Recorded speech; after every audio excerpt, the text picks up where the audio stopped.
Hey, y'all, I don't know, y'all chill out. Just stay calm, we good.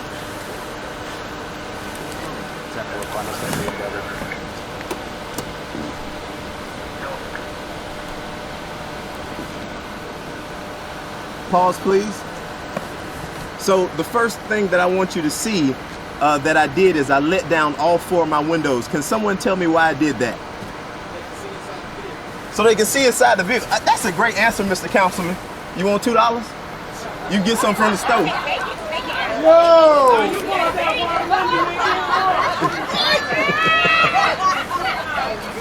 I'm also holding both of my hands out the window.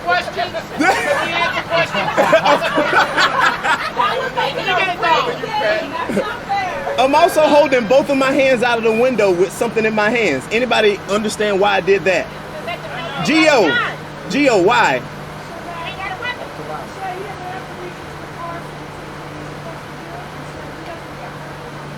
All right, so that's a great answer. So that he doesn't have to reach in the car for the things that I need to hand him. And also, so that I don't have to go digging through the glove compartment to try to find it. I have everything that he needs right here. Also, the officer can see my hands and see that I don't have a weapon in it. I got some money, I got a phone, and I got some papers in my hand. Gio, come get this $2, man. Boom! All right, you good.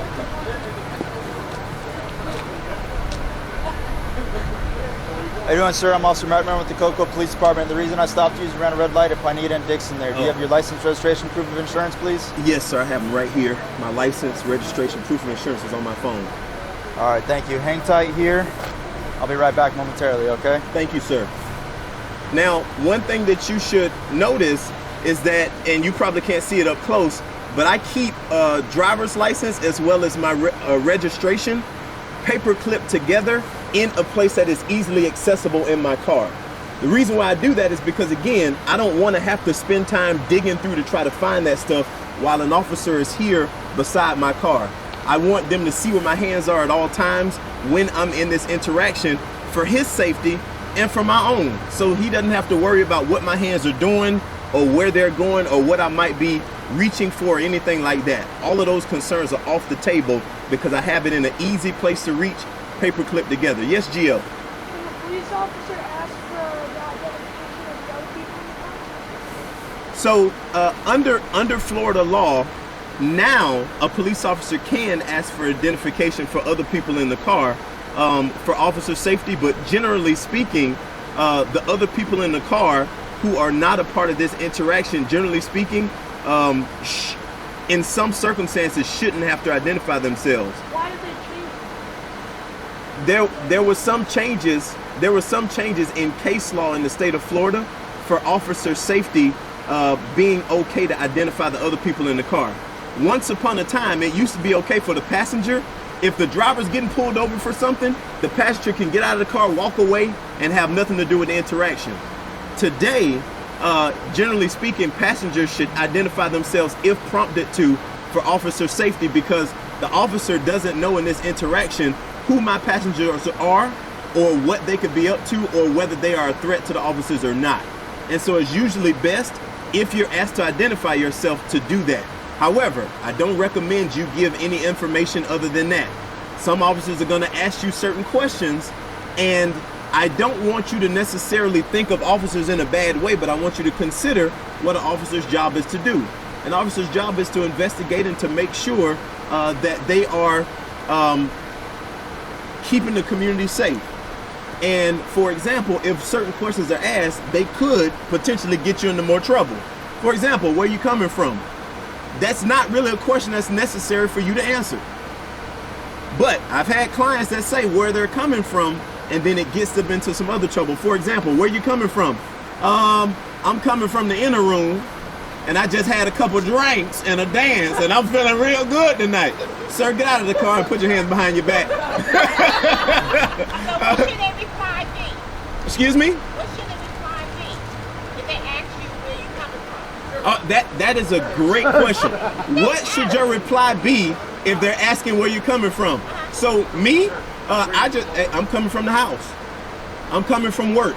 Somewhere that would not somewhere that would not indicate that I'm doing anything criminal. But that's generally not a question that you should even have to answer at all. However, if you come off as combative, the wrong officer in this situation might be upset or might get frustrated, and that's not a situation you want to put them in. So I would answer the question, but I would not answer the question in a way that might get you caught up. So I might say, I'm just coming from the house. Where you headed? Just going to the store. You know what I mean? But if you're coming from a bar or something like that, that's probably not something that you should be talking about with the officer, who could then start a DUI investigation.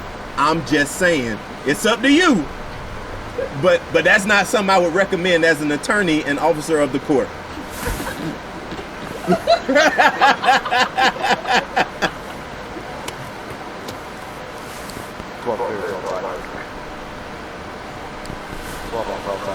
Any other questions, comments, or concerns for me?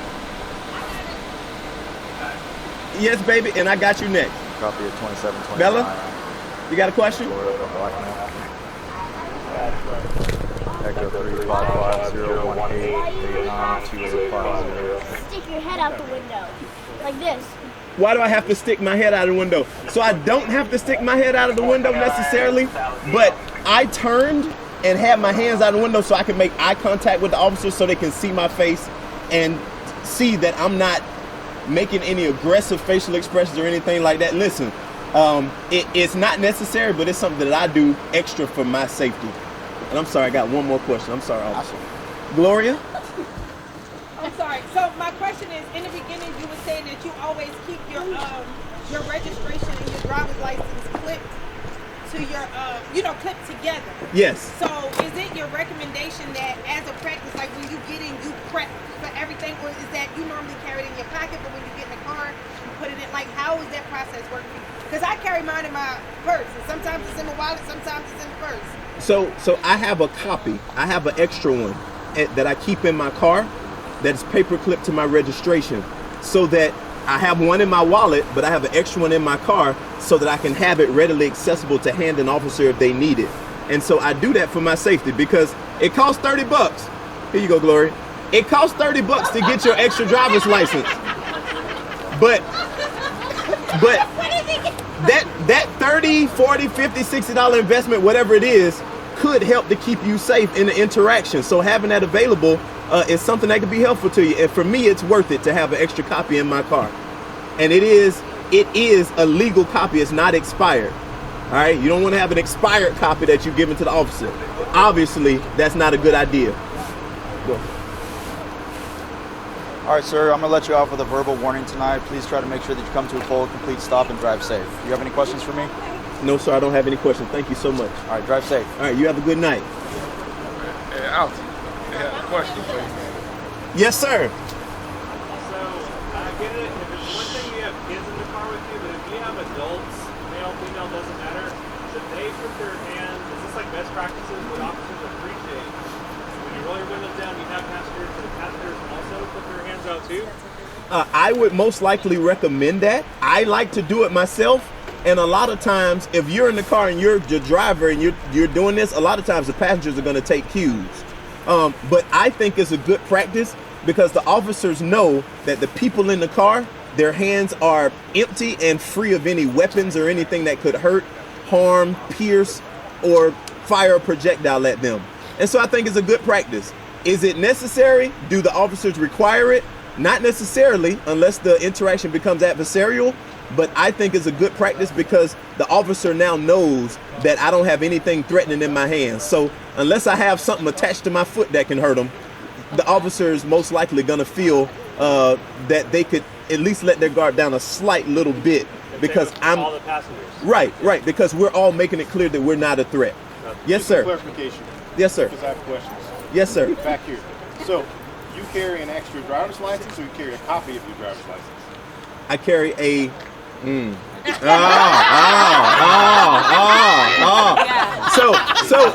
Turn those lights back on.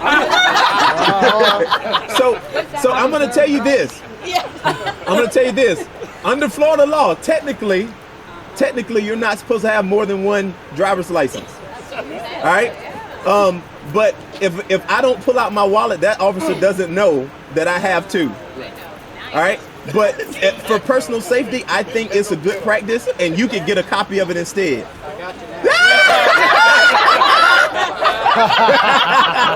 That's a great question, Lieutenant. Great question. Wait, they're allowed to have two, they're not allowed to carry two. So technically, you're not allowed to have two driver's licenses, but not possess. Possess. So that's on your person. Right. You can have your expired one at home. That everybody does. Keep it and But save it. outside, you can't have two. Yeah, and so generally speaking, one is in the car and one is on my person. Usually I'm not in possession of both at the same time, but for purpose of this interaction, I do have possession of two at the same time for my safety. And unless the interaction goes awry, there's no way to know that I would have more than one. So that's for my safety, but it's up to you. You can keep a copy if you like, if that will help. And video. Mr. Robinson. Hey, well, one quick question.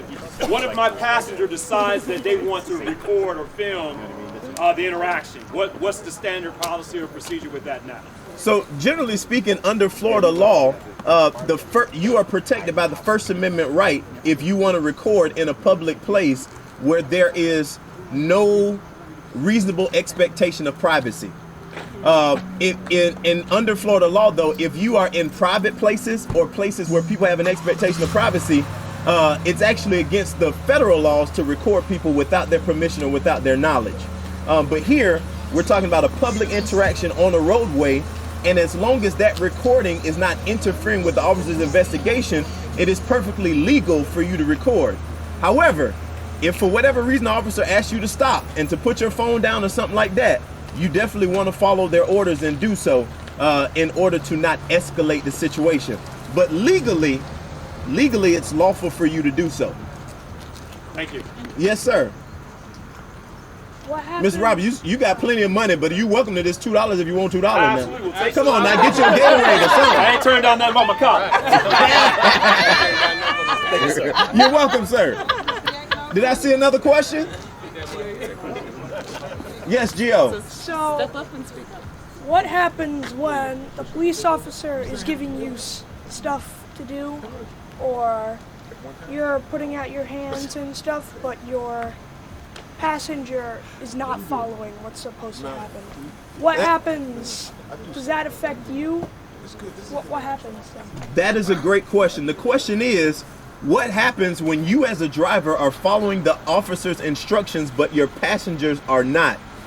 Generally speaking, in the state of Florida, generally speaking, because there are exceptions to this rule, generally speaking, that a person cannot be held accountable for the unlawful actions of another person unless you encourage those actions, request those actions, or cause those actions. And so you should not be held accountable for the actions of someone else. However, be careful of the company you keep, Gio, because the people that are in the car with you can get you into trouble. For example, let's say that the people in the car with me have something illegal that they should not have. I've seen this happen in interactions. Here you go, Gio. I've seen this happen in interactions. A passenger is in the car and I'm a driver. The passenger has some drugs in their pocket.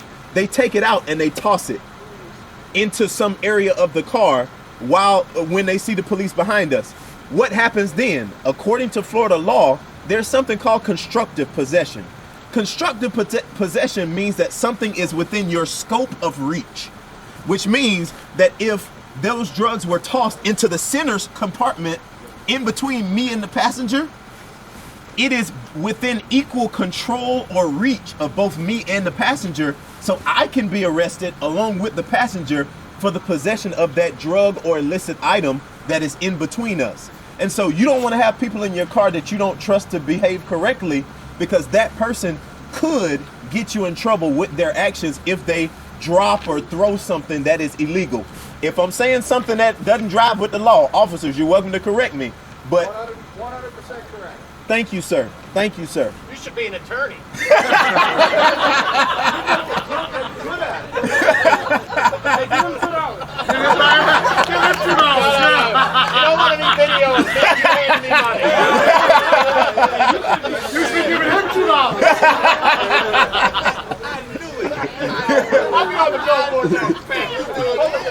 Oh, I got a question from someone that hasn't asked a question yet. Yes, sir. What happens if someone else is driving the car? What do you mean?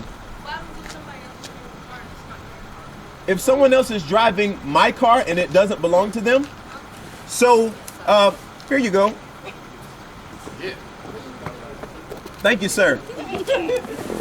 In the state of Florida, if you are in operation or control or have the ability to control a vehicle, you are responsible for your actions at that time. People have been arrested for DUI that were not driving because, contrary to popular belief, you don't have to actually be driving or operating a vehicle in order to be charged with DUI. You have to be in control and have the present ability to operate a vehicle. So, if I'm sitting in the car and the car is turned off and the keys are in my pocket, but I'm drunk, I can go to jail for DUI because I have the ability to control the vehicle and operate the vehicle even if I'm not in that particular moment. That doesn't answer your question, so I'm gonna answer your question directly. The answer to the question is, even if the car does not belong to me, I am required to obey the laws of the state of Florida. So any traffic violations, any violations of the law that I commit while I'm driving someone else's car, I am responsible for as the driver. And you're responsible for anything in the vehicle. And yes, sir. And I'm responsible for anything in the vehicle. So yes. So if I'm driving the car and it belongs to someone else and there's something illegal, I had this situation with a client. I had a client that was driving someone else's car and that car had a gun in it and it was stashed away in a glove compartment or something. My client was a felon, a convicted felon, which means that he is not allowed to be in possession of a firearm. Because he was operating that vehicle of a friend and it had a firearm in it, he was arrested for possession of a firearm by a convicted felon, which is a second-degree felony punishable by up to 15 years in prison. And so, you need to be careful of whose car you drive and whose car you operate as well, because their illicit actions could affect you even if the car doesn't belong to you, and even if you don't know what is in the car at the time that you're operating it. And the equipment, the headlights. The equipment, the headlights, if certain things haven't been fixed or whatever, any of that could affect you as the driver while you're in the car, because you are responsible for obeying the laws of the state of Florida while you're operating the vehicle or elsewhere. But we're talking specifically about a vehicle right now. I had another question from someone that hasn't. I'm gonna get to you, baby. I got you next, Bella. What's up? So, are you always required to get out of the car? Like, if the police officer, he came up and he ran your license and he told you, and he just said to you, "Can you please get out of the car?" Does he have to give you a reason why he's asking you to get out of the car, or? Generally speaking, an officer does not necessarily have to give you a reason to get out of the car. In the state of Florida, an officer can ask you to step out of the vehicle for officer safety at any time during a traffic stop. All right? And so as long as the officer has a reasonable suspicion to stop the vehicle, then they can ask you to get out of the vehicle for officer safety. That is Florida law. And so if you are asked to get out of the vehicle, you should get out of the vehicle. What if you don't feel safe? If you don't feel safe, you can ask for a supervisor to come to the scene. And according to most police policies, most law enforcement agency policies, if you ask for a supervisor, they have to call a supervisor to the scene. And so if you don't feel safe, if you are concerned, you can ask for a supervisor to come to the scene. You can also call 911 when you're getting stopped, pulled over. Hey, I'm at this street, I'm in this location, and I am concerned for my safety. I don't know, who this officer is and what their intentions are. Is this an actual stop? Because if it's an actual stop and it's a real police officer behind you, they communicate on their radios, hey, I'm stopping this car, such and such, so on and so forth. And so the operator will confirm with you, hey, they'll potentially give you a name, a badge number. Hey, that is an actual stop. Make sure that you stop, so on and so forth. So they'll confirm with you over the dispatch whether or not the person behind you is actually a police officer. And you can ask at any time during a stop for a supervisor to come to the scene. And if they don't send a supervisor, you make sure you file a complaint later on. That's not something you want to fight about on the side of the road with just you and the officer, though. Yeah, you're welcome. John. So this is more of a question, I think, for the officers, but as you approach the vehicle, you're looking obviously for officer safety. You see that there's numerous members in the car. As they approach, let's just say as they come, they smell a very strong smell of marijuana coming from the car. Specifically from the rear of the car, you have two rear passengers. And maybe you were being the designated driver, the one that is sober and driving. But what does that do? Does that elevate their suspicions at all to their approach to the car? And does that change what they can ask for and or what they're able to, what happens at the scene? So this is actually a developing area of the law. It's funny because generally speaking, if the officer smelled the scent of something that is illicit or illegal, generally speaking, that gives them probable cause to search the entire vehicle. Okay? Now, this is a developing area of the law in the state of Florida because there have been court cases and decisions that have found to the contrary, because there are many substances that are legal now that smell like marijuana, for example. And so someone could have hemp oil or lotion on and it smells like marijuana and they don't have anything illegal on their person or in the car. It's a developing area of the law. But for now, because the Florida Supreme Court hasn't ruled on this, it gives probable cause to search your entire vehicle. So if an officer smells something like that coming from the car, there are some things that kick in, but one thing is probable cause to search the vehicle. Many officers in this day and age, because medical marijuana has been legalized, will ask if they smell the freshly burnt scent of marijuana. They will ask, listen, that's a thing. That's a thing. Many of them will ask, do you have a medical marijuana card or license? And if you say yes and you hand them the card, they may not necessarily have probable cause to search the vehicle at that point. However, they could still have probable cause to arrest, because just because you have a license to use marijuana medically does not believe that you can be under the influence of it while you're operating the vehicle. And yes, you can be popped for a DUI if you're high on weed and if you've had no alcohol to drink. You can still be arrested for DUI, because DUI is driving under the influence of illicit substances or even legal substances to the extent that your normal faculties are impaired such that you cannot safely operate a motor vehicle. And so even if you drank Listerine, even if you took too many Tylenol, even if you took some pain medicine and you are under the influence as a result of that pain medicine, you can be popped for DUI. So just because they don't have probable cause to search at that point, because you legally can have marijuana, doesn't mean that you can't be popped for DUI because you are under the influence such that it's unsafe for you to operate a motor vehicle. Further question? Yes, ma'am.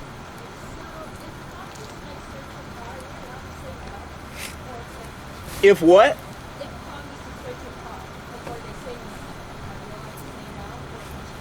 So generally speaking,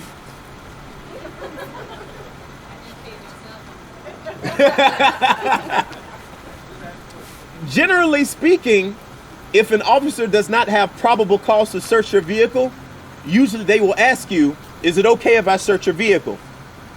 If you say yes, you have now given them consent and they can search your vehicle without probable cause, without a warrant, without any of that stuff. And so if you are asked, can I search your vehicle?